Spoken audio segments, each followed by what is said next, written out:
So what made me decide that I wanted to concentrate on mobility? Well, I didn't really. I kind of fell into it.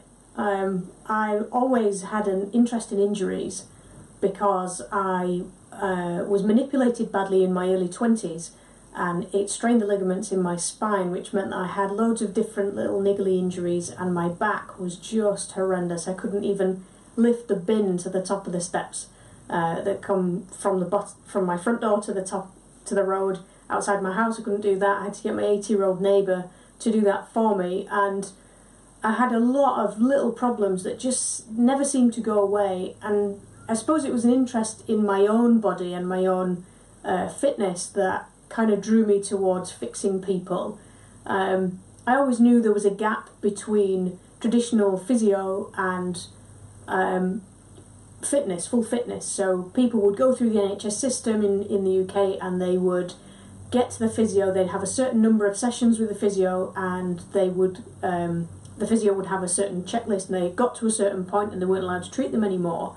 So, I mean, we're talking like 2000, 2001, so it's a long time ago.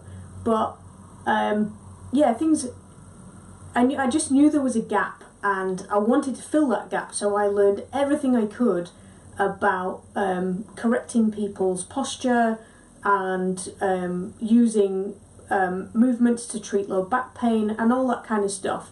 And as I've investigated, and my quest for knowledge, like my thirst for learning, is huge.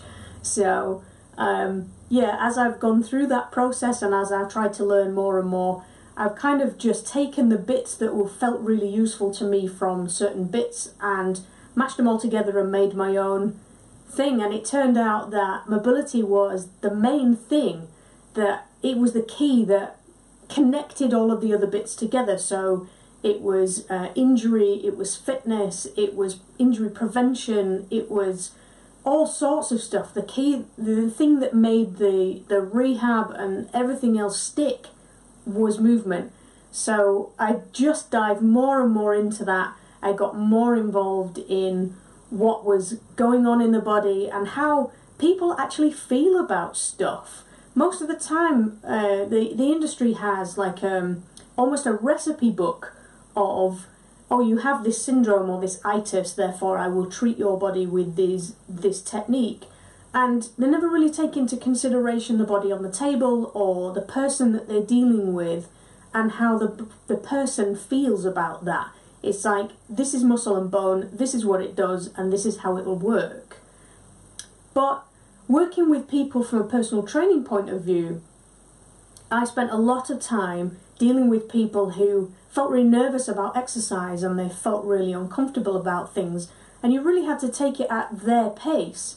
And that's kind of just drifted into what I'm doing now. So as I've morphed from personal training and working in Harrogate Hospital, for example, on the orthopaedic wards with hip and knee replacement patients, doing masters in sports injury, that kind of stuff, it's all amalgamated together. And as I've gone through each stage, I've kind of taken various bits with me that's led me to where I am now. And I think the key really is dealing with the individual and what's happening with the individual. So for me, there's no such thing as an itis or a syndrome. Yes, when I'm talking to somebody, those things will help me to pinpoint what's going on with them much quicker. It's easier to use a title to explain something.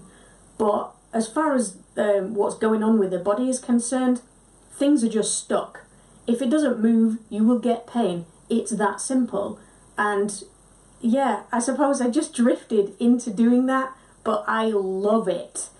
I absolutely wouldn't do anything else now, and I find every single person that I work with really fascinating, and I'm loving the results you're getting from the wiggling process. So thanks for your interest.